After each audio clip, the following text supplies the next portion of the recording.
وہ اپنی زندگی گزار کر اس کی صلاحیتیں بھی جو ہیں اس پہ بھی ضرب پہنچتی ہے، اور وہ کامیابی اور وہ چیزیں نئی انسانیت کے لیے سامنے رکھتا جو اس کا ٹیلنٹ ہوتا ہے. یہ چیزیں ہیں جو انسان کو بہت زیادہ اس ماحول میں دبائے رکھتی ہیں.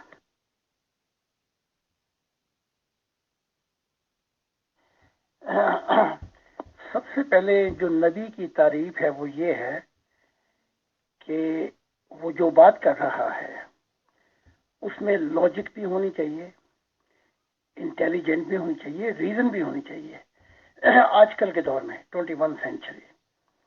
اور پھر وہ تعلیمات جو وہ دے رہا ہے اس سے جو انسان سن رہے ہیں ان کو روحانی کیا فائدہ پہنچ رہا ہے.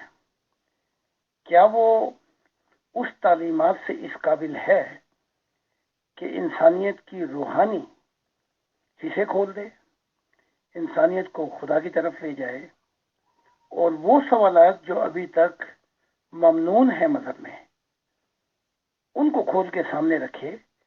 کیونکہ انسانیت جاننا چاہتی ہے اور انسانیت کے بہت سے سوالات ہیں خدا کے بارے میں. And God is the oldest question, بہت پرانا سوال ہے.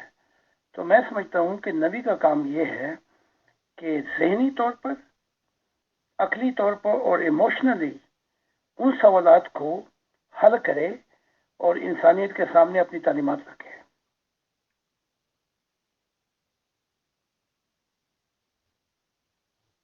اس کے بعد میں محترم زاہد خان صاحب سے اپنا پہلا سوال کرتی ہوں کہ جیسا کہ آپ عالم بالا کی سیر کرتے رہتے ہیں اور جنتوں کے نظارے بھی آپ کو دکھائے جاتے ہیں، تو جیسا کہ آپ نے بتایا ہے کہ ہر مذہب میں سے جو اچھے انسان تھے، جینون نیک فطرت لوگ تھے، وہ جنت میں پہنچے ہیں. جیسے کہ آپ نے مکیش کا بتایا، گاندھی جی کا بھی بتایا. تو پھر کیوں اصرار کیا جاتا ہے کہ جو نیا پیغمبر آیا ہے اس کو مانو؟ اس طرح تو اچھی بھلی پرامن سوسائٹی میں تفرقہ پڑ جاتا ہے. تو اگر اپنے اپنے مذہب کو فالو کر کے ایک اچھا انسان بن کے جو خدا کی نظر میں بھی ٹھیک ہو اور انسانیت کے لیے بھی بہت اچھا ہو، وہ خدا کی رضا حاصل کر کے جنت میں جا سکتا ہے، تو پھر نئے آنے والے کو ماننے پر اصرار کیوں ہوتا ہے؟ اس کا جواب دیجیے گا. شکریہ.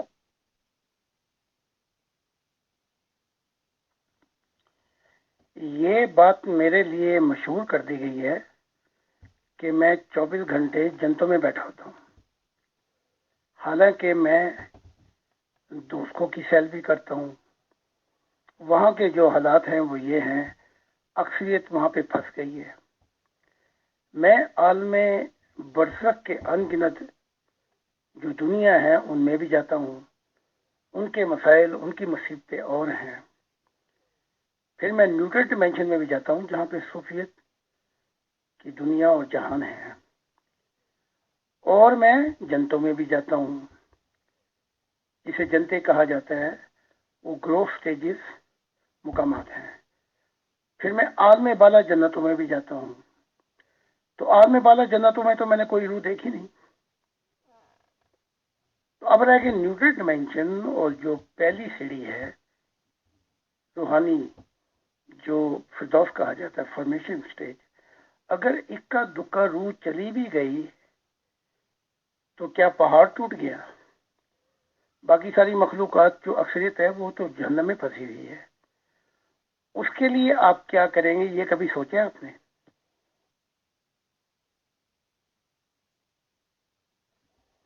عالم برزخ کے جو جہان ہیں ان میں جو مخلوق خدا پھنس گئی ہے، کبھی اس کے حل کے لیے بھی سوچا ہے؟ اس لیے انبیاء آتے ہیں اور انسانیت کو روکتے ہیں اس گڑھے میں گرنے سے. پھر خدا جو ہے اس کی معرفت الہی کے جہان جو ہیں وہ تو ان گنت ہے. تو صرف آپ اپنی جان بچا کے کوئی سوراخ میں سے داخل ہو کے جنت میں پہنچ کر آپ سمجھتی ہیں یا یہ اور لوگ سمجھتے ہیں مذہب کے کہ انہوں نے منزل پالی، یہ بالکل غلط ہے۔ ابھی تو اتنے جہان ہیں، اور زندگی کا مقصد یہ ہے کہ ان جنتوں سے گزرنا ہے ہم نے، اور خدا کو پورا معرفت الہی میں پہچاننا ہے۔ تو اس لیے بھی انبیاء آتے ہیں کہ خدا کے متعلق بتاتے رہیں۔ اور میں یہ کہتا ہوں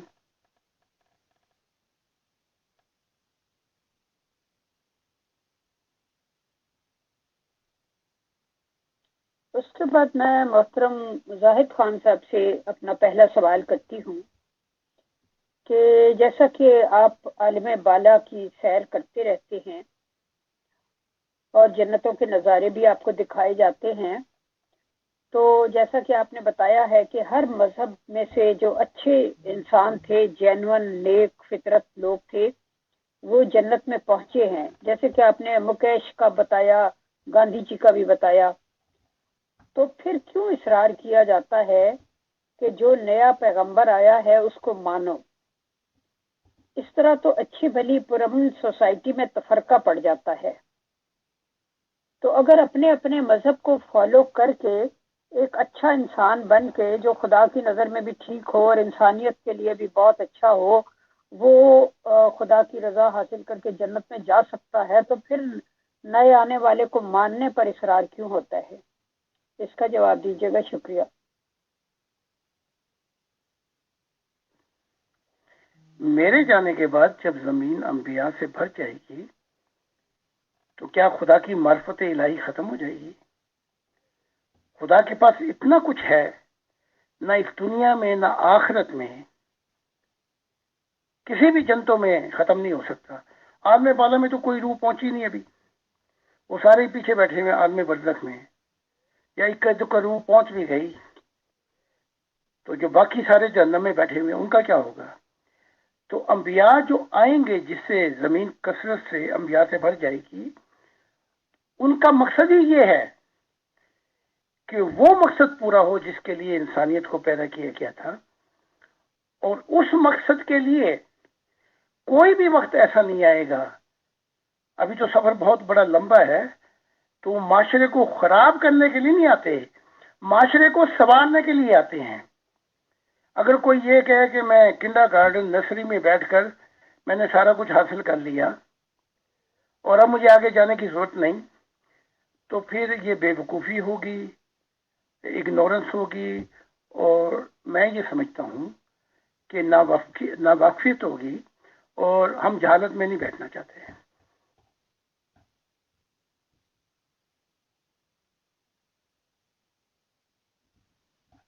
جی محترم، بہت بہت شکریہ۔ یہاں ایک اور سوال پیدا ہوا کہ 6000 سال ہو گئے جب پہلا آدم آیا تھا جس کی ہم نسل ہیں، اور اس کے بعد 1,24,000، آپ فرماتے ہیں 48,000 پیغمبر آئے۔ اس کے باوجود عالم بالا میں اور جو اونچی درجے کی جنتیں ہیں، آپ فرماتے ہیں کوئی اکا دکا روح وہاں تک پہنچتی ہے، یعنی وہ خالی پڑی ہے۔ تو جو بیچاری اکا دکا پہنچتی ہوگی تو اس کے لیے بھی تنہائی کی وجہ سے تو پھر وہ جنت کہاں رہتی ہوگی؟ وہ تو روح بیچاری بہت بور ہو جاتی ہوگی، اور ایک تنہائی اس کے لیے عذاب بن جاتی ہوگی۔ اس بارے میں آپ کیا کہتے ہیں؟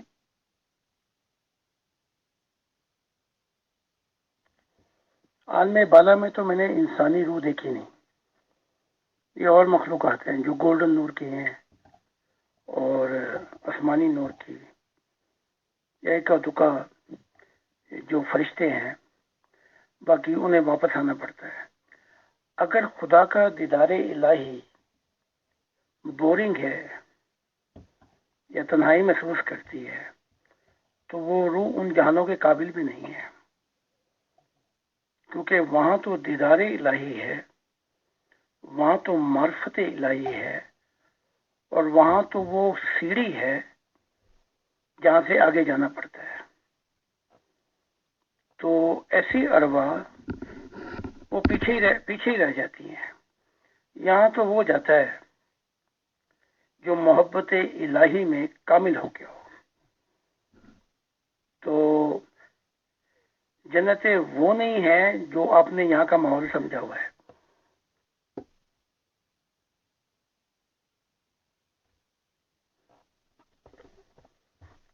پھر جو خدا نے کہا ہے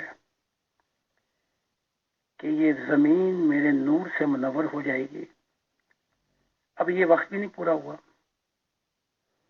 6000 سال سے انسان دھکے کھا رہا ہے. تو جو اب میں آیا ہوں، میں انسانیت کی روک تھام کرنے کے لیے آیا ہوں اور کھول کھول کے بتا رہا ہوں کہ دیکھو یہاں سے برائی کی دنیا کب ختم ہوگی، کیسے ختم ہوگی، اور تم نے خدا کی منشا کے لیے کیا کرنا ہے.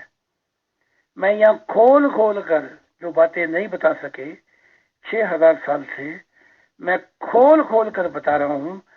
آؤ میں تمہیں وہ چیزیں بتا دوں خدا کی، وہ معرفت الہی کی، کہ جو لمبا سفر ہے وہ کچھ تھوڑی سی دیر میں ہم طے کر لیتے ہیں. تو اس کے لیے خدا نے مجھے بھیجا ہے. اب یہ جو 6000 سال ہے وہ ان کا ہے. میں ہوں آدم اس نئی دنیا کا. تو میرا کام یہ ہے کہ انسانیت کو بدل دینا. جو خدا نے کہا تھا کہ نئی زمین ہوگی، کہ نئے اہل دل ہوں گے، کہ جہاں پر خدا آمنے سامنے آ کر اپنا چہرہ دکھائے گا جیسے عالم بالا میں دکھاتا ہے.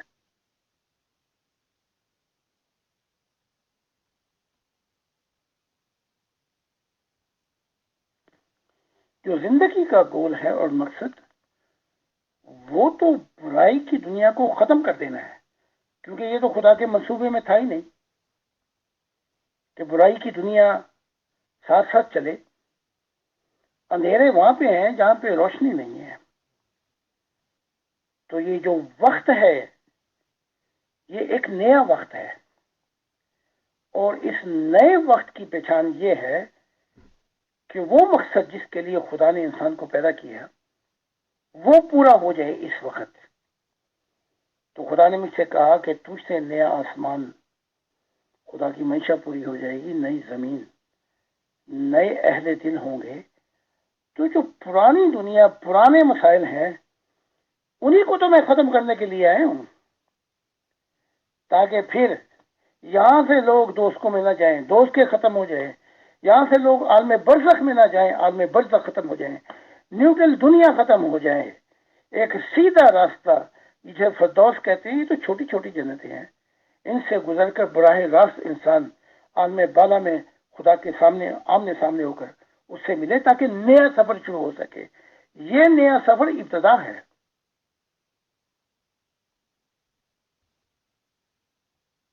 جی محترم زاہد خان صاحب، آپ نے فرمایا کہ جنتیں وہ نہیں ہیں جو آپ نے یہاں کا ماحول سمجھا ہوا ہے. آپ بالکل درست فرماتے ہیں. ظاہر ہے جب ہم نے نہیں دیکھی تو ہمیں کیا پتا. ہم نے مذہبی کتابوں میں جو جنتوں کے بارے میں پڑھا ہمیں وہی پتا ہے. ہم تو آپ سے سیکھنے اور جاننے کی کوشش کرتے ہیں کہ وہاں کا ماحول کیا ہے وغیرہ وغیرہ. دوسری بات یہ ہے کہ آپ نے فرمایا کہ 6000 سال ہو گئے آدم کے نسل کو وغیرہ وغیرہ، اور آپ نئی دنیا کے آدم ہیں. لیکن بات یہ ہے کہ جن لوگوں سے آپ مخاطب ہیں وہ تو سارے کے سارے اسی پرانے آدم کی اولاد ہیں نا. تو یہاں آپ کیا کہیں گے؟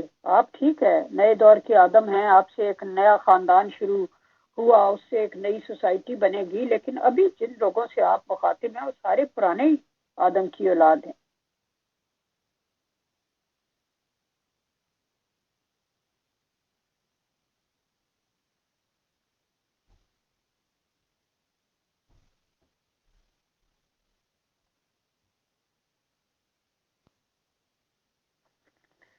اگر جنتیں نہیں دیکھی تو کھیسے میں، جیب میں چابی لیے تو گھومتے ہیں آپ، چاہے وہ 6000 سال پرانے ہوں یا اس سے پرانے ہوں. چابی تو وہی ہے. اب اگر چابی کو زنگ لگا ہوا ہے تو میں صاف کر دیتا ہوں. اب تو رب نے اور بھی سہولت کر دی ہے.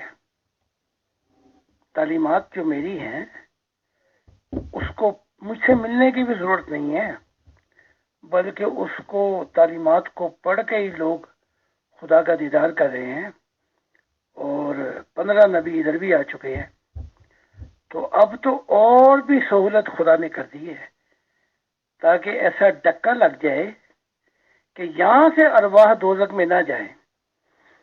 تو جیب میں کھیسے میں اب چابی لیے گھوم رہی ہیں، اب تو یہ تعلیمات آ چکی ہیں، اب تو مجھے ملنے کی بھی ضرورت نہیں ہے، ذرا 2-4 قدم چلنا، صبر کر لیں تھوڑا سا، تو نئے پرانے ہیں تو نئے ہو جائیں گے، کیونکہ ہم بھی پرانے تھے، میں کون سا نئی دنیا سے آیا ہوں، ہم بھی پرانے تھے، خدا نے ہمیں نیا کر دیا تو آپ کو بھی نیا کر دے گا۔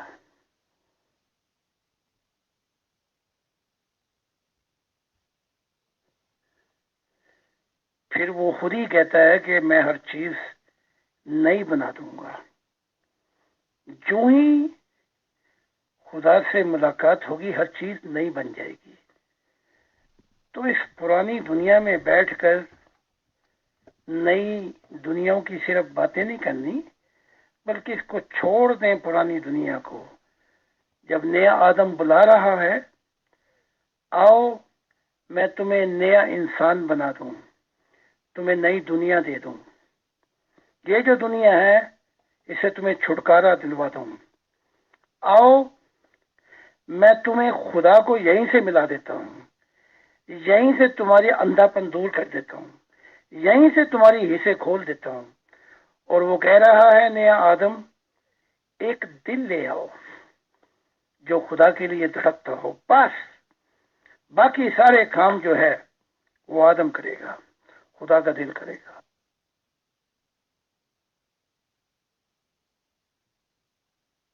بہت شکریہ محترم۔ یہاں پھر اگین 2 سوال پیدا ہو گئے۔ پہلا سوال تو یہ ہے کہ آپ نے فرمایا کہ خدا کا یہ مقصد ہی نہیں تھا کہ برائی کی دنیا ساتھ ساتھ چلے۔ دوسری طرف آپ یہ بھی فرماتے ہیں کہ یہ روحیں جو تھی وہ پہلے ہی بگڑی ہوئی تھیں عالم بالا میں، جب کبھی ہم لوگ رہتے تھے روحوں کی شکل میں، وہی بگڑے ہوئے تھے۔ پھر اللہ تعالیٰ نے یہ دنیا بنائی اور ایک جسم دیا اور اس کے ساتھ اس دنیا میں بھیجنے کا سلسلہ شروع کیا تاکہ اس دنیا میں کم ٹائم میں امپروومنٹ ہو جائے، لیکن اس کے ساتھ ہی پھر ابلیس کو بھی کھلی چھٹی دے دی۔ تو اب اگر 6000 سال گزر گئے اور ابھی تک وہ جو دنیا تھی خدا کی بادشاہت کی وہ نہیں آ سکی اتنے انبیاء کے آنے کے باوجود، تو کیا ہم یہ سمجھیں کہ ابلیس نے ٹیک اوور کر لیا؟ یعنی سوری ٹو سے کہ خدا کا منصوبہ جو تھا وہ تو یہ تھا کہ یہ اس دنیا میں بھیج کر جلدی ان کو پاک صاف کر دیا جائے، جسم دے کے جلدی سفر طے کر جائیں، لیکن خدا کا مقصد پورا نہیں ہوا اور ابلیس کا منصوبہ کامیاب ہو گیا۔ آئی ایم سوری ٹو سے، لیکن میں آپ سے جواب چاہتی ہوں اس بات کا۔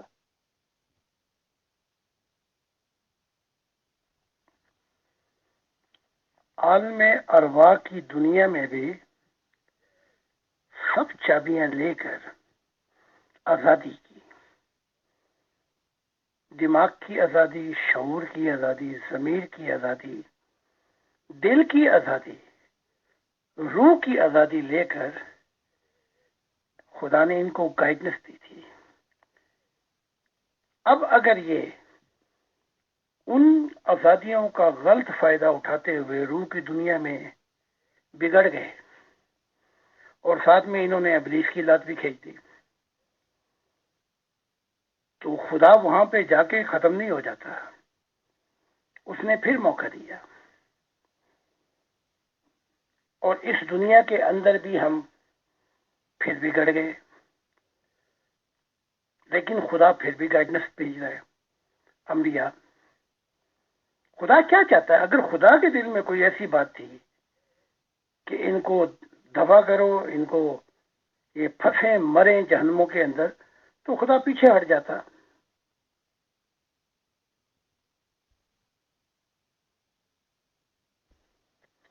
اب یہاں سے روحیں مر کے پھر جا رہی ہیں اس سے زیادہ اندھیروں میں، تو خدا وہاں بھی رک سکتا تھا،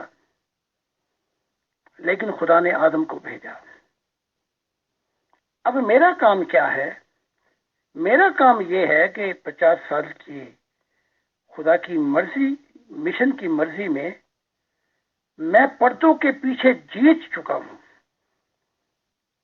وہ کون گواہی دے گا؟ وہ خدا نے گواہی دی ہے کہ تو جیت گیا ہے. جیسے ایک سٹوڈنٹ پرچہ حل کر رہا ہو تو ایگزامر جو ہے وہ دے گا، نمبر بتائے گا. تو میں پردے کے پیچھے فتح پا چکا ہوں، بلکہ ابلیس بھی اس مشن میں آ چکا ہے. محبت الہی کی ایسی فتح میں پا چکا ہوں پردوں کے پیچھے. اس لیے میں کہہ رہا ہوں کہ اب خدا کی دنیا شروع ہو جائے گی، اور اب ایک نئی دنیا ہوگی جس کے لیے خدا نے انسان کو تخلیق کیا تھا.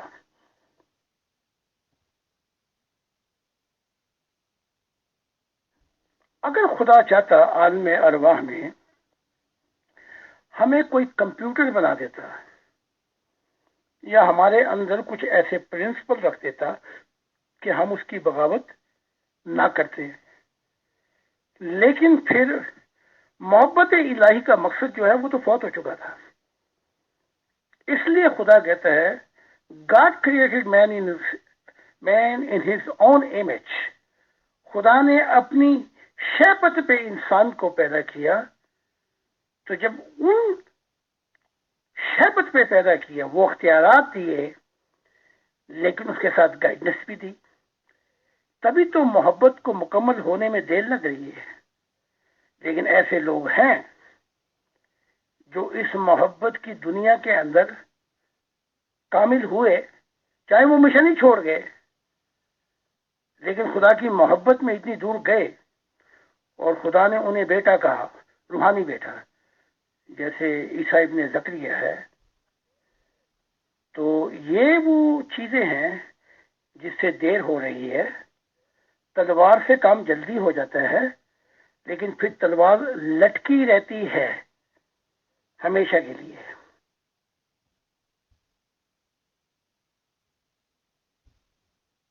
جی محترم، تلوار سے کام جلدی ہو جاتا ہے، لیکن تلوار دلوں کو نہیں بدل سکتی، دلوں میں کجی رہ جاتی ہے. تو اسی لیے شاید اللہ تعالیٰ نے انسان کو مکمل آزادی دی کہ جو راستہ چاہے اختیار کرے.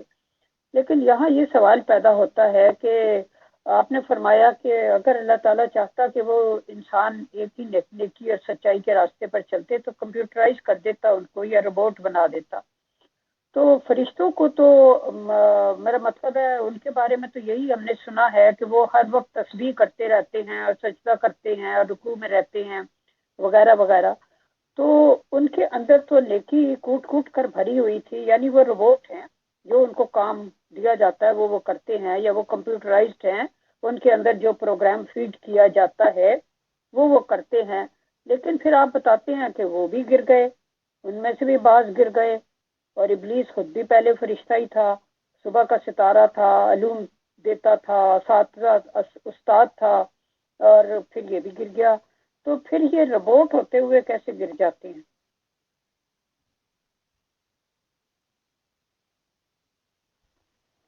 نہیں، یہ بات درست نہیں ہے.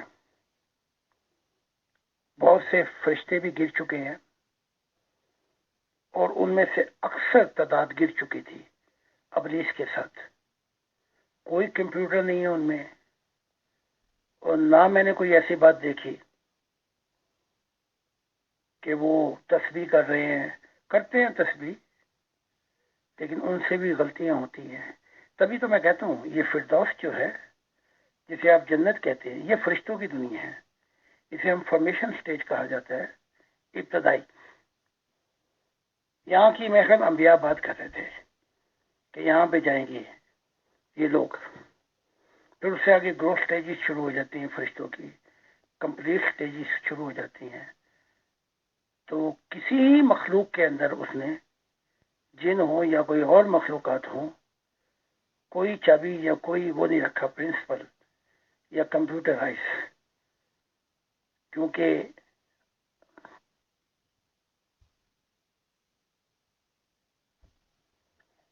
ہاں، جو اچھی دنیا ہے، جو جنتیں ہیں،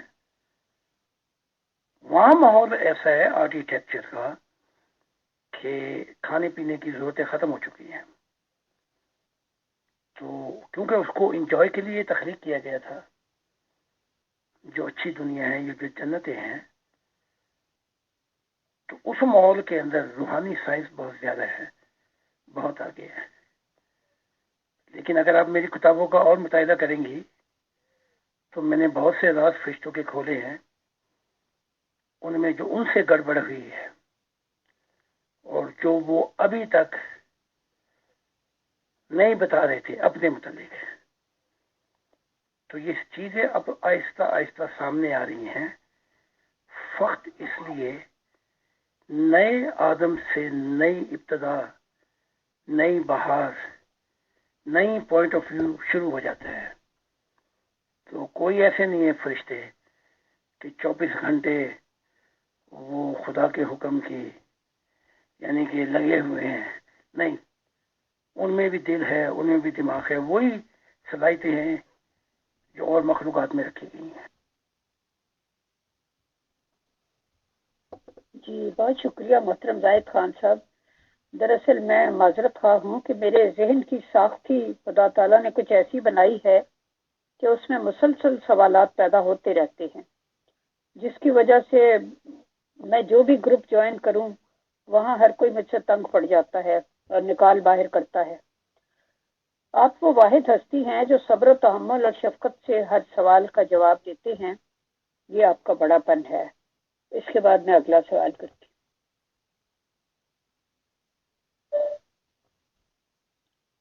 اگلا سوال محترم یہ ہے کہ آپ نے بتایا کہ جنات اور فرشتوں کے علاوہ بھی خدا تعالیٰ نے اور مخلوقات بنائی ہوئی تھی عالم بالا میں، جن کے بارے میں کبھی کسی نبی نے کچھ نہیں بتایا. تو جنات، فرشتوں اور انسانوں کے علاوہ کوئی اور مخلوق بھی آپ نے ایسی دیکھی جو عقل و شعور رکھتی ہو؟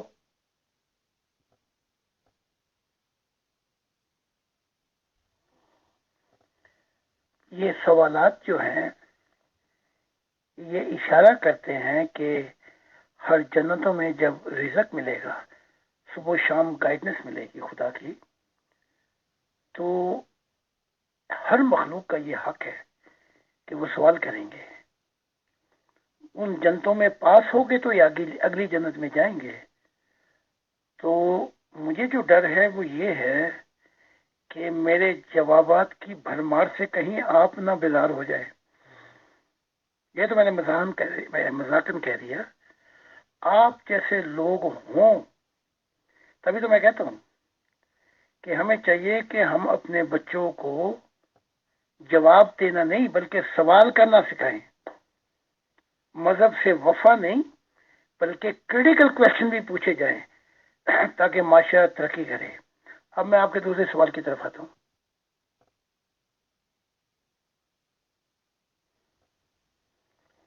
میرا واسطہ آپ یوں کہہ لیں کہ ان گنت مخلوقات سے پڑا ہے اور عجیب عجیب مخلوقات سے معاملات ہوئے.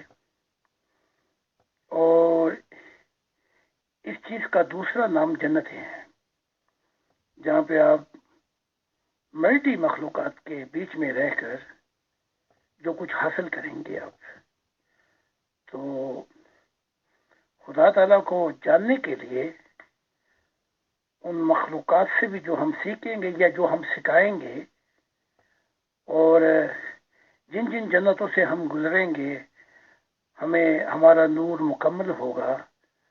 اور اسے ہی معرفت الہی، اسے ہی کہا گیا ہے کہ خدا کبھی بھی پرانی حالت میں نہیں پایا جائے گا، ہر جنتوں میں نئی حالتوں میں ہوگا.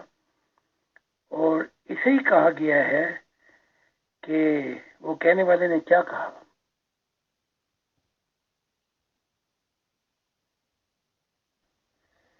کہ میں اپنے پیار کی خود ہی صدا ہوں، جو کوئی مجھ کو نہیں سمجھ سکتا، وہ ہوں میں زندگی کا راز. اس راز الہیوں کے لیے تو ہمیں تخلیق کیا گیا تھا. تو میں نے ایسی ایسی مخلوقات دیکھی جن سے میں یہ کہہ سکتا ہوں کہ میں نے وہ کچھ سیکھا کہ میرے اندر سے آواز اٹھی کہ اے زاہد، جو تو یہ کہتا ہے کہ تو خدا سے اتنی ملاقاتیں کر چکا ہے، ابھی تو ایک صرف ایک بوند ہی پی ہے تو نے. تو اللہ تعالیٰ کی ہستی تو بہت ہی عجیب ہے. اور میں بھی یہ کہنے میں مجھے کوئی شرم نہیں ہے کہ ہر رات حیرانگی کے عالم کے اندر میں واپس آتا ہوں کہ خدا کی ذات کیا عجیب ہے، جس کے لیے یہ زندگی اور ہمیشہ کی زندگی ناکافی ہے. تو کیا کہوں آپ کو. ہاں، کاش کوئی مجھ سے یہ پوچھتا، اچھا ذرا یہ بتائیں خدا کی عجیب باتیں.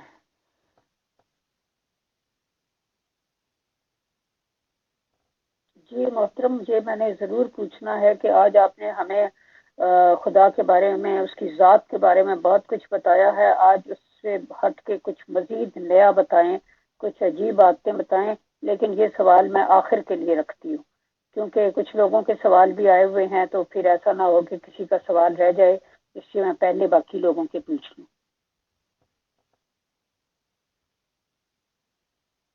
اور اس بات کے لیے بھی تہہ دل سے آپ کی شکر گزار ہوں کہ آپ خاکسار کے سوالوں کا برا نہیں مناتے، بلکہ حوصلہ افزائی کرتے ہیں، کیونکہ یہاں ایسی ایسی جماعتیں موجود ہیں جو کہتی ہیں ہمارے بنائے ہوئے جواب رٹ لو اور خبردار مزید سوال نہ پوچھنا.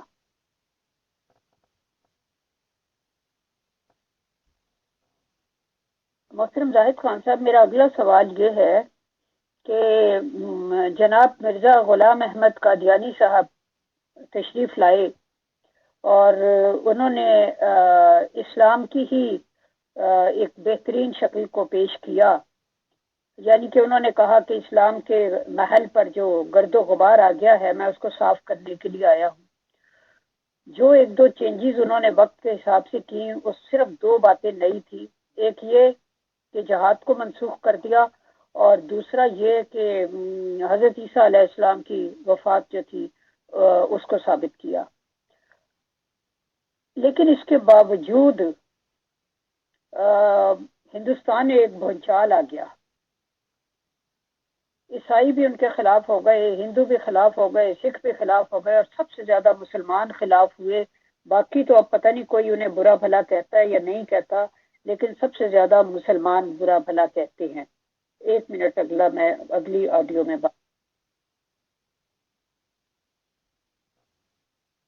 بابا گرو نانک صاحب بھی ہندوستان میں آئے. انہوں نے امن و آشتی کے ساتھ اپنی تعلیمات پھیلائی. میں نے آج تک کسی کو نہیں سنا کہ وہ بابا گرو نانک صاحب کو برا بھلا کہتا ہو، جبکہ مرزا غلام احمد قادیانی کو برا بھلا کہنے کے لیے چینل کے چینل موجود ہیں جو سارا دن رات بیٹھ کے ان کو برا بھلا کہتے ہیں، اس کو ثواب کا کام جانتے ہیں. سوال میرا یہ ہے کہ ان دونوں کے امن و آشتی سے تعلیم پھیلانے کے باوجود یہ دونوں کے ساتھ مختلف رویہ لوگوں نے کیوں روا رکھا؟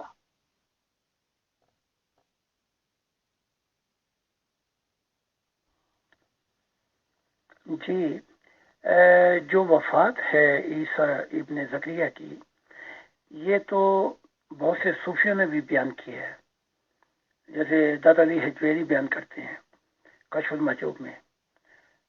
لیکن غلام احمد قادیانی نے اس کو بہت طریقے کے ساتھ وضاحت سے بیان کیا ہے. جہاد کو منسوخ کیا ہے، بالکل ٹھیک ہے، لیکن اس کے علاوہ جو جڑ تھی تعلیمات کی، وہ معرفت الہی تھی. اس کو بتانے سے اسلام پہ ضرب پڑتی تھی. یہ دو چیزوں سے ہی بھوچال آ گیا، تو وہ جو باقی چیزیں تھیں، بھوچال تو آیا ہوا تھا، تو خصموں کو کھائے تو پھر صحیح بھوچال آئے.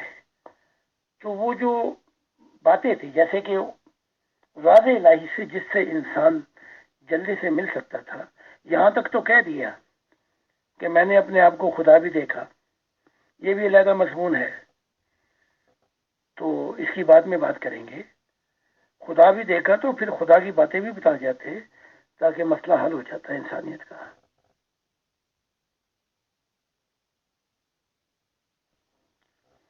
اسلام جو ہے وہ تو کٹر دشمن اس وجہ سے بنا کہ نبوت کا جو دروازہ تھا وہ کھول دیا کہ میرے بعد 1000 آئیں گے مسیح.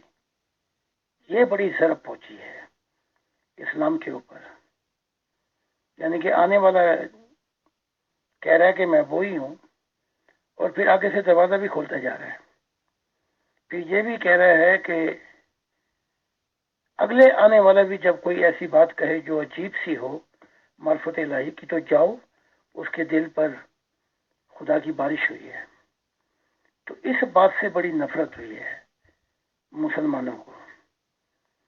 اور اب نانک صاحب کا یہ لیتے ہیں کہ نانک صاحب کو جب یہ پیغام ملا تو کہا نہ کوئی ہندو نہ کوئی مسلمان، نہ ہندو نہ مسلمان. آج ہوتے تو کہتے نہ کوئی عیسائی. اب آتے ہیں تھوڑا سا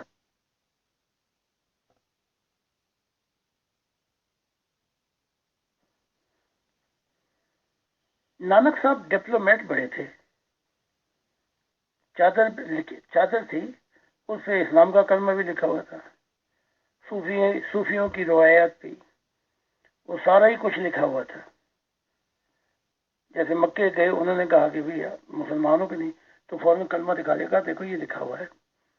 تو چونکہ وہ ڈپلومیٹ تھے اور پھر نانک صاحب سے یہ ہے کہ جو گدی چلی ہے اور یہ بھائی انگد کی، پھر ارجن دیو جی آئے، پھر یہ امیر اور غریب والے آئے، آخر میں گرو گوبند سنگھ آئے.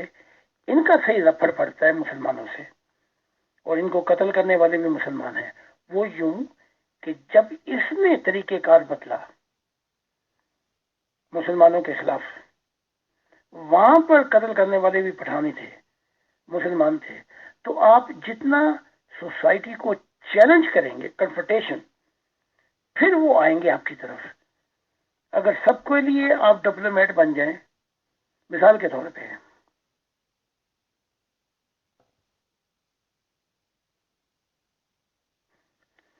جب تک غلام احمد قادیان ڈپلومیٹ بنے رہے، بلکہ آخر تک نہیں بتایا، آخر میں جا کے بتایا کہ لو میں یہ ہوں.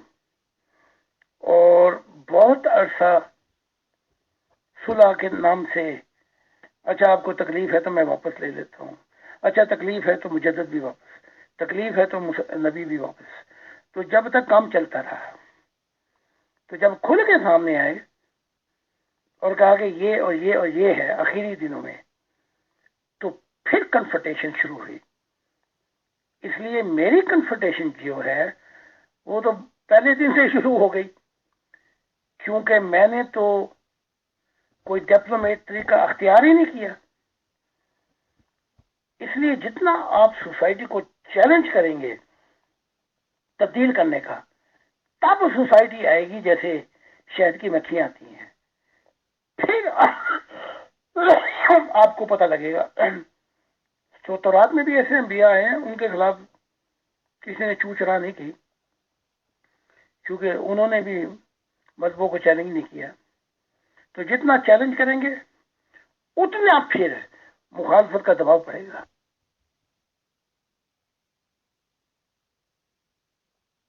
جی دیکھیں، وہ اتنے میرا مطلب ہے یہ کلیم کر کے نبوت کا جو بھی خدا تعالیٰ نے ان کو جس منصب پہ کھڑا کیا تھا، اتنے برے بھی بنے، یعنی کفر کے فتوے تک لگوائے. آج تک وہ فتوے جو ہیں وہ چل رہے ہیں اسی طرح سے. لیکن انہوں نے جو دروازہ کھولا تھا نبوت کا، کہ مطلب ہے کہ رسول اللہ صلی اللہ علیہ وسلم کی غلامی میں انبیاء آ سکتے ہیں، تو ان کے ماننے والوں نے ان کی انٹری کے بعد وہ دروازہ پھر بند کر دیا. تو ایسا کیوں ہوا کہ جس بات کے لیے وہ اتنے زیادہ ان کو پر کفر کے فتوے لگے، ان کے ماننے والوں نے اس بات کی کوئی پرواہ نہیں کی. انہیں چاہیے تھا کہ وہ آپ کو مان لیتے، کیونکہ آپ نے بھی وہی کلیم کیا کہ میں خدا کی طرف سے آیا ہوں.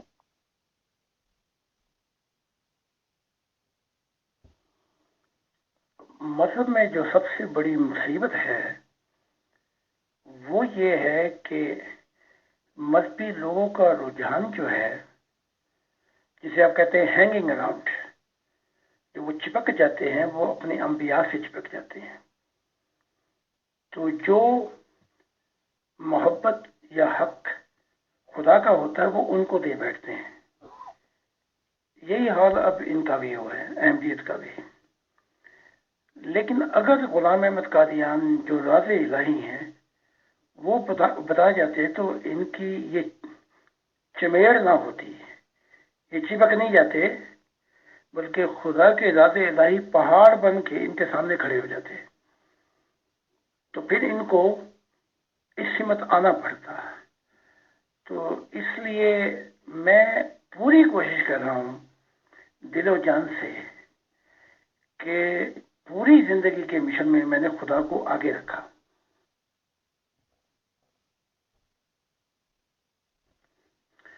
اور یہ چاہا کہ مجھے بھی بلا دے انسانیت، خدا کے ہو جائیں. اور خدا نے یہ مجھے نصیحت کی تھی اور ان کو بھی کی تھی کہ جب تک وہ راز الہی جس سے انسانیت بدل سکتی ہے وہ اگر پہلے سامنے رکھ دو گے تو انسانیت کا دھارا جو ہے وہ میری طرف آ جائے گا. تو اس لیے آپ دیکھتے ہیں کہ اکثر مذہبوں میں یہ انبیاؤں کو سجدہ گاہ بنا ڈالتے ہیں، اور احمدیت بھی گندا پانی ہو چکا ہے. اس لیے میں اپنے ماننے والوں کو ہمیشہ یہ نصیحت کرتا ہوں کہ میں لفظ آخر نہیں ہوں خدا کا، اور خدا نے بتا دیا ہے کہ یہ سلسلہ اس زمین پہ چلتا رہے گا انبیاء کا. اور یہ زمین جب خدا کے نور سے منور ہوگی تو اتنے کثرت سے انبیاء ہوں گے کہ یہ معاملات کہ کسی نبی سے چپٹ جانا کبھی کوئی سوچو وہم و گمان بھی نہیں کرے گا.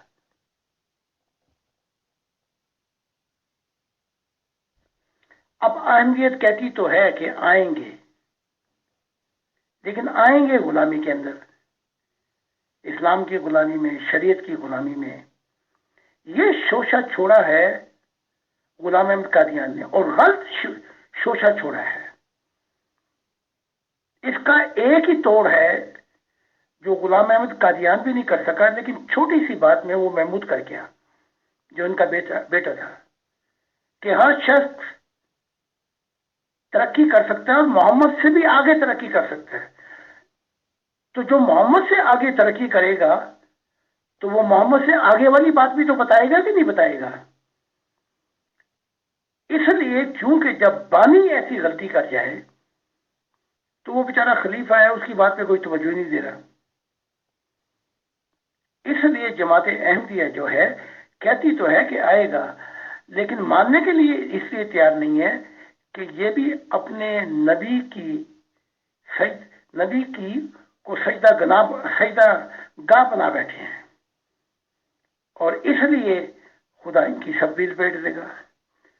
کیونکہ ہم جتنے مذہب آئے یا جتنے انبیاء آئے ہیں، رستہ تو ہے، منزل خدا کی ذات ہے، تو خدا لپیٹتا چلا جائے گا.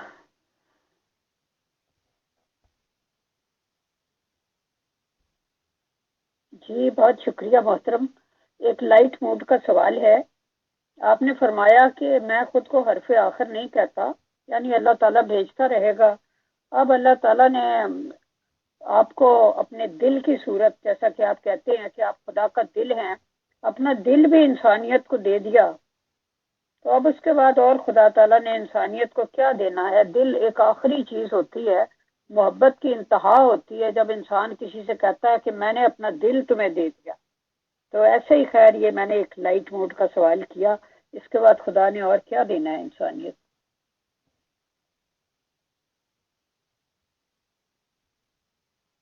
محترم، یہ ایک سوال ہمارے لسنرز کی طرف سے آیا ہے کہ میں اس کو پڑھ دیتی ہوں تاکہ یہ ریکارڈنگ میں آ جائے، کہ کیا ہر وہ شخص جو کہے کہ میں خدا کی طرف سے ہوں اپنے دعوے میں سچا ہوتا ہے؟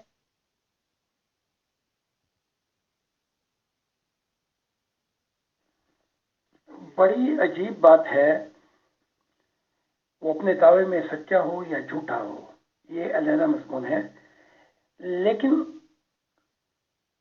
اس کے ماننے والے کے خلاف خدا نے کوئی کچھ نہیں کہا کہ اسے عذاب دیا جائے گا، یہ کیا جائے گا.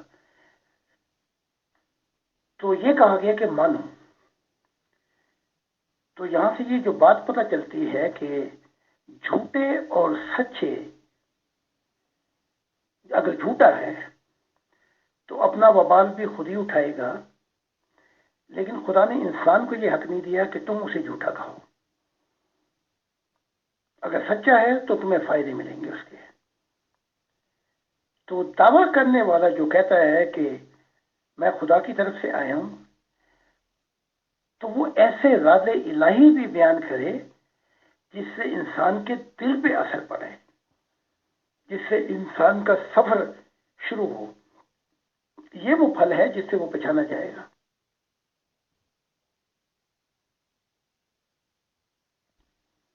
جیسا کہ عیسیٰ ابن زکریا کہتے ہیں کہ آنے والوں کو تم اس کے پھلوں سے پہچانو گے. تو جو خدا کی طرف سے آتا ہے وہ خدا کی طرف سے عجیب سے پیغام بھی لے کے آتا ہے معرفت الہی کے. وہ یہ تو نہیں کہے گا روزے رکھو، زکوٰۃ دو، حج کرو. وہ اور بھی بہت کچھ بتائے گا انسان کو. تو میں یہ کہتا ہوں کہ ہر نبی اپنی تعلیمات پیش کرے، اور اس کے جھوٹا اور سچا کرنے کا ٹھیکیدار انسان نہیں ہے، بلکہ اس تعلیمات پہ غور کرے. اگر وہ تعلیمات انسان کے دل کو پھیرتی ہیں خدا کی طرف، تو پھر تو یہ اس نبی کا انکار کیسے کیا جا سکتا ہے؟ اس کو ماننا پڑے گا. اور اگر وہ جھوٹا ہے تو اس کی ذمہ داری خدا خود لے لیتا ہے. تو یہ کہ وہ سچا ہے یا جھوٹا ہے، اور مجھے بھی اختیار نہیں دیا خدا تعالیٰ نے اس بات کا.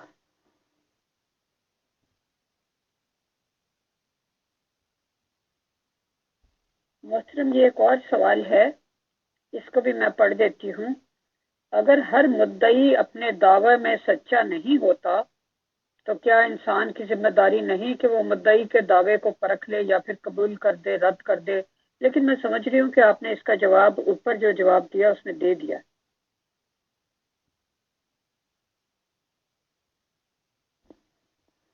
سوال یہ ہے کہ پرکھنے کا پیمانہ کیا ہوگا، وہ کون سے اصول جس سے وہ پرکھا جائے گا.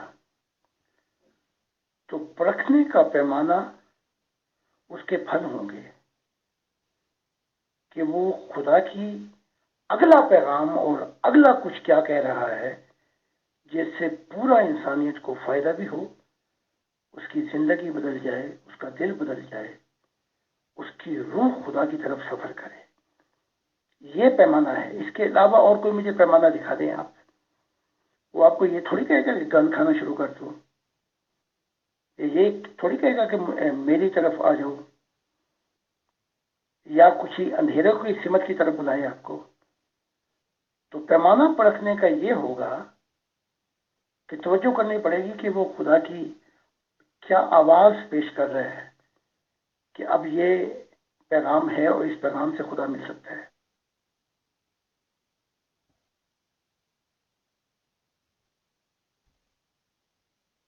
جی محترم، انہی صاحب کا ایک اور سوال ہے کہ کامن سینس کیا کہتی ہے؟ اگر انسان کسی مدعی کو جھوٹا سمجھتا ہے، کیا پھر بھی وہ اسے سچا مان لے، اس لیے کہ ماننے والے پر کوئی وبال نہیں؟ یہ وبال کیا کم ہے کہ وہ ساری عمر ایک جھوٹ کو سچ کہنے میں گزار دے؟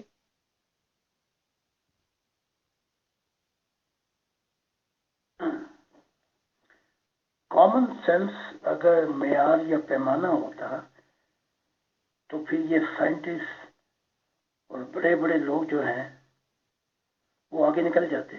کامن سینس یہ پیمانہ نہیں ہے. پیمانہ وہی ہے جو میں نے پیش کیا ہے. لیکن اگر وہ جھوٹا ہے اور تم نے مان بھی لیا تو اس کا عذاب تم پہ نہیں ہے. اس کے لیے تم سے نہیں پوچھا جائے گا. بلکہ اگر تم جھوٹے کو مان کے بھی چل پڑے ہو تو آخری دنیا میں، آخرت کی دنیا میں تمہیں مجرم نہیں ٹھہرایا جائے گا، کیونکہ تمہاری جو نیت تھی، تم نے تو یہ سمجھا تھا نا کہ یہ مجھے خدا کی طرف بلا رہا ہے، تو فکر کرنے کی کوئی ضرورت نہیں۔ خدا نے یہ نہیں کہا کہ تم اس کو انکار کر دو، خدا نے یہ کہا ہے کہ جب وہ ہماری پیغام دے اس پہ توجہ کرنا۔ تو وبال کیسا؟ وبال تو جب ہو کہ تمہاری نیت میں کوئی کھوٹ ہو۔ اگر تم نے مانا اس لیے تھا کہ میں خدا کی طرف مجھے بلاتا ہے، تو یہ کیسا وبال؟ یہ تو بلکہ آخرت میں آپ کو اور آگے معاف کر کے آپ کو راستہ دکھا دیا جائے۔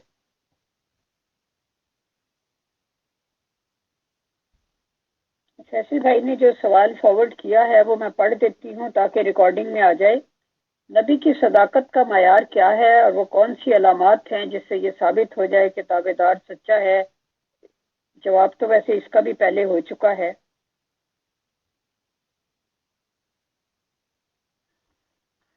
سب سے بڑی علامت یہ ہے کہ وہ اپنی زبان سے دل کی بیماریاں دور کر دے، اور اس کی زبان سے کیا نکل رہا ہو، اس کی زبان سے وہ چشمے پھوٹ رہے ہوں کہ آواز آئے دل کی اور شعور کی اور روح کی، ہاں یہ میرے خالق کی طرف سے یہ پیغامات ہیں۔ یہ علامت ہے، اور یہ علامتیں جب دیکھ لو تو اس کی تعلیمات پہ غور کرو، نہیں تو اس کا نقصان آپ کے لیے ہوگا۔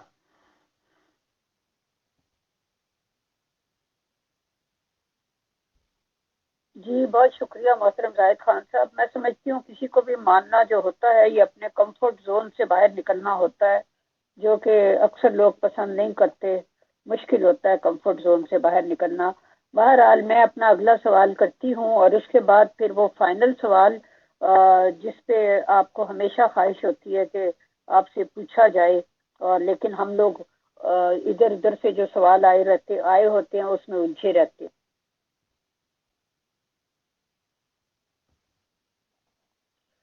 سوال یہ ہے محترم کہ آپ نے فرمایا کہ جبرائیل علیہ السلام جو ہیں ان کے انڈر 12 کروڑ فرشتے ہیں، اور وہاں فرشتوں کا کوئی ہیڈ کوارٹر ہے، اور پھر اس میں سے ہر فرشتے کے انڈر 12 کروڑ فرشتے ہیں وغیرہ وغیرہ۔ لیکن ہمیں تو مذہبی کتب میں 4 ہی مشہور فرشتوں کے نام ملتے ہیں، حضرت جبرائیل، حضرت میکائیل، حضرت اسرافیل اور حضرت عزرائیل۔ تو کیا باقی سارے فرشتے ان 4 کے انڈر ہیں؟ اور حضرت جبرائیل کے بھی کام ظاہر ہے وہ مسلسل مصروف ہیں، انبیاء کا سلسلہ جب سے ہے۔ میکائیل کا بھی کام جو ہے روزی پہنچانے کا، اور حضرت اسرائیل بھی مسلسل مصروف ہیں جان نکالنے میں۔ باقی رہ گئے حضرت اسرافیل، تو انہوں نے تو ابھی تک کوئی کام ہی نہیں کیا۔ میرا مطلب کہنے کا یہ ہے کہ حضرت اسرافیل کا کام کہا جاتا ہے کہ سور پھونکنا ہے، یعنی اس سے قیامت آ جائے گی۔ تو کیا وہ سور پھونک چکے ہیں؟ کیونکہ آپ کا کہنا یہ ہے کہ قیامت میں ہوں، اور قیامت کا مطلب یہ ہے کہ تمام مذاہب کی صف لپیٹ دی جائے گی۔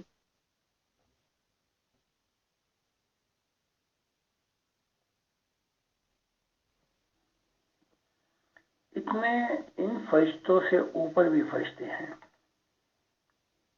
ان کا نور جبرائیل، ان میکائیل، ان لوگوں سے زیادہ ہے۔ یہ سلسلہ بہت لمبا ہے۔ باقی آپ کے سوال پر کہ اسرافیل کی بات کی کہ انہوں نے تو ابھی سور پھونکا نہیں، کئی دفعہ پھونک چکے ہیں بیچارے۔ عیسیٰ کے وقت میں بھی انہوں نے پھونکا، جب ماریہ مگدلینی نے کہا کہ ہاں قیامت کے دن میرا بھائی زندہ ہو جائے گا، تو عیسیٰ صاحب نے کہا ایکسکیوز می کہ قیامت اور زندگی میں ہوں۔ قیامت سے مراد ہے ایک نئی زندگی شروع ہوگی انسان کی، یعنی کہ خدا کی دنیا کی، جہاں برائی کی دنیا ختم ہو جائے گی۔ اب وہ مشن ہی نہیں مکمل ہوا، تو اب میں آیا ہوں، پھر پھونکا تو کئی دفعہ پھونک چکے ہیں، اس سے پہلے بھی کئی دفعہ پھونک چکے ہیں. تو جب بھی انسان بدل جائے گا وہ مقصد بھی حاصل ہو جائے گا.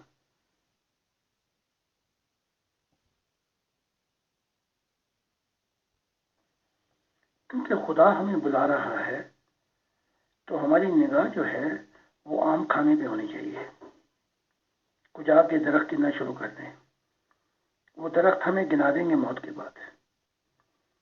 تو آسان طریقہ یہی ہے، گزر جانا ہر رستے سے، ہر جنتوں سے، کہ معرفت الہی سے، خدا کی ذات میں اتنی رسائی ہو جائے کہ وہ نور ہمارے اندھیرے دور کر دے تاکہ ہمارا سفر آسان ہو جائے.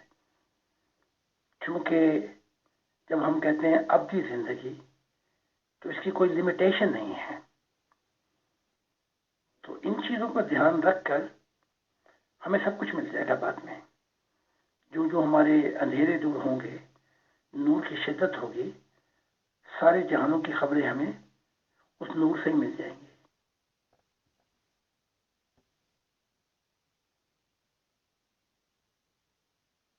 محترم زاہد خان صاحب، خدا تعالیٰ کی صفات کے بارے میں تو ہمیں ہر مذہب نے بتایا ہے اور ہم اس کے بارے میں بہت کچھ جانتے ہیں.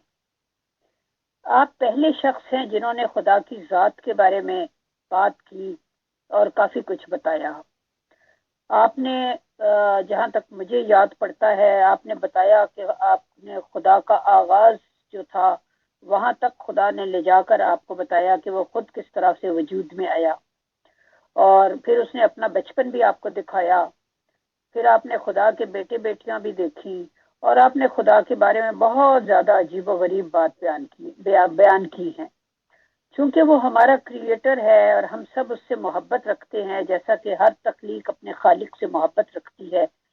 تو آج آپ اس کے بارے میں مزید جو بھی کچھ کوئی عجیب و غریب باتیں ہمیں بتانا چاہیں آپ تفصیل سے بتا سکتے ہیں، کیونکہ یہ میرا آخری سوال ہے، اور جو بھی آپ نئی سے نئی بات بتائیں گے تو اس کی مجھے بہت خوشی ہوگی. شکریہ. یہ سوال شروع میں ہوتا تو اور مزہ آتا. تو کیونکہ بہت سے سوالات کر کے آپ نے میری اینڈ پر، یہ یوں تو نہیں کہہ سکتے کہ میری کیس ختم ہو گئی یا پھونک نکل گئی، لیکن خدا کی تعریف کا سوال ابتدا سے ہوتا کہ تجھ کو دیکھا ہے دل کی نظروں نے، تیری تعریف بیاں، تیری تعریف بیاں کیسے ہو. کہ یہ نگاہ جو ہے یہ زبان نہیں بن سکتی، اور یہ زبان نگاہ نہیں بن سکتی. لیکن جب بھی میں خدا تعالی سے ملا ہوں تو مجھے اپنے آپ سے کہنا پڑا کتنا کم تو اس خدائے وہ کریٹر کے متعلق کتنا کم تو جانتا ہے زاہد.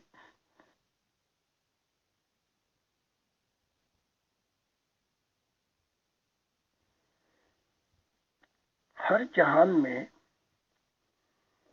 جب بھی ہماری ملاقات ہوئی میں نے اس سے عجیب دیکھا، نرالا دیکھا.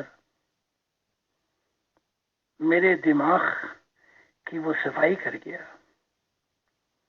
اور ایک نیا شعور اور ایک نیا حسن دے گیا دل کو. اور دل کہنے لگا کہ تو عجیب سٹرینج اجنبی خدا ہے، کب وقت آئے گا کہ میں ان ہواؤں کو ہاتھوں میں گرفتار کروں گا. تو یہ سفر جو ہے جو ہو رہا ہے مستقبل میں، اس کے اندر نئی نئی حالتوں میں وہ مل رہا ہے. ہر عدم میں وہ مجھے ایک نیا خدا نظر آتا ہے.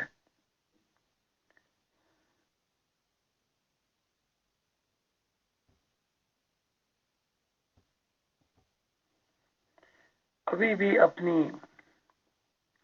محبت کی شراب پلا کر ہر غیر کی محبت کو دل سے نکال رہا ہے، اور یہ کہ اب تو یہ حال ہو گیا اس سے مل کر کہ میں اپنے آپ کو بھی نہیں پہچان سکتا، اور چاہا کہ میں واپس آؤں اپنی اس شخصیت میں، وہ شخصیت، وہ ہستی بھی اس نے مجھ سے چھین لی۔ تو جس حال سے میں گزر رہا ہوں اس حال کو قلم بند کیے جا رہا ہوں اپنے ہاتھوں سے، تو وہ نقشہ بھی کھینچ رہا ہوں، لیکن بہت لمیٹڈ سچویشن ہو جاتی ہے جب انسان کے سامنے وہ جمال، وہ حسن، وہ راز الہی بیان کرنا پڑ جائے۔ تو اس کے لیے کوئی پروگرام رکھ لیں گے، تو اس میں پھر چونکہ ابتدا اس سے ہونی چاہیے، تو اب اتنا ہی کافی ہے۔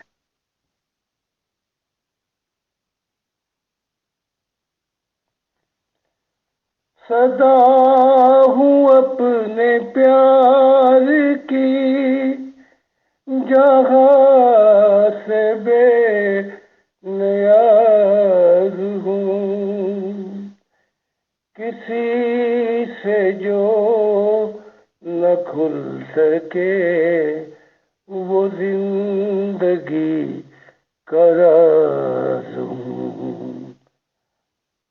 صدا ہوں اپنے پیار کی، رکے ہیں میرے زمزمے ہواؤں میں، فضاؤں میں، میرے گلے کا نور ہے ہواؤں میں، فضاؤں میں۔ کھلوں تو کھلوں تو چاند میں ہوں میں، کھلوں تو ایک ساز ہوں، کسی سے جو نہ کھل سکے وہ زندگی کا راز ہوں۔ صدا ہوں اپنے پیار کی۔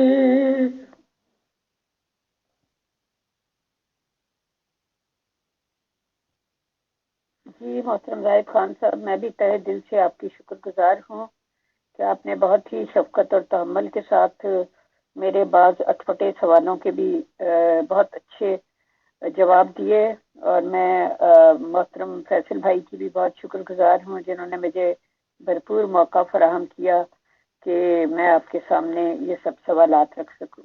بہت شکریہ۔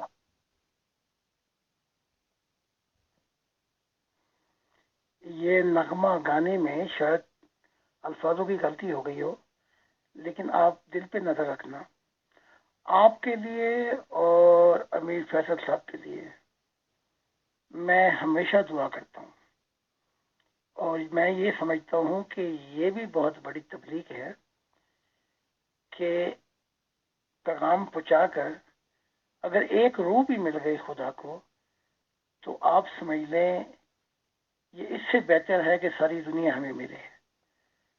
تو میں دلی طور پہ سب کا شکر گزار ہوں کہ جو مجھے موقع دیتے ہیں، اور امیر فیصل صاحب کی مہربانیاں، ان کی عنایات،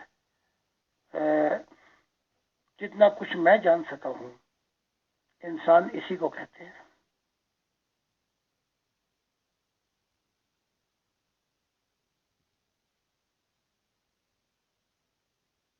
محترم زاہد خان صاحب، نیکسٹ ٹائم جب بھی آپ اویلیبل ہوں تو آپ فیصل بھائی کو بتا دیجیے گا، تو ہم وہ پورا پروگرام ہی اللہ تعالیٰ کے ریفرنس سے رکھیں گے، اور جو بھی سوال ہوں گے وہ خدا تعالیٰ ہی کے بارے میں ہوں گے، اور آپ بھی مطلب ہے کہ اس پہ کھل کے پوری وجد میں آ کے آپ بات کر سکتے ہیں. Thank you.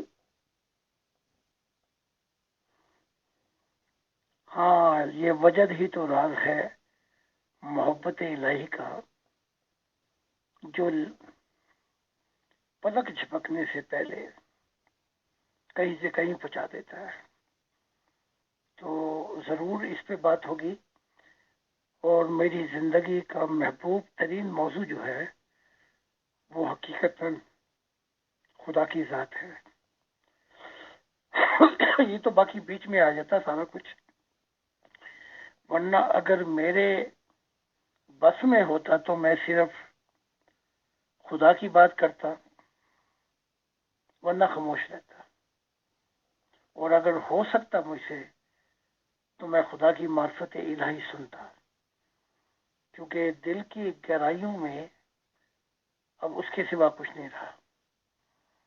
لیکن دوسرے سوال بھی ہیں جو حل کرنے پڑتے ہیں، کیونکہ ہر شخص کا روحانی معیار بھی مختلف ہے.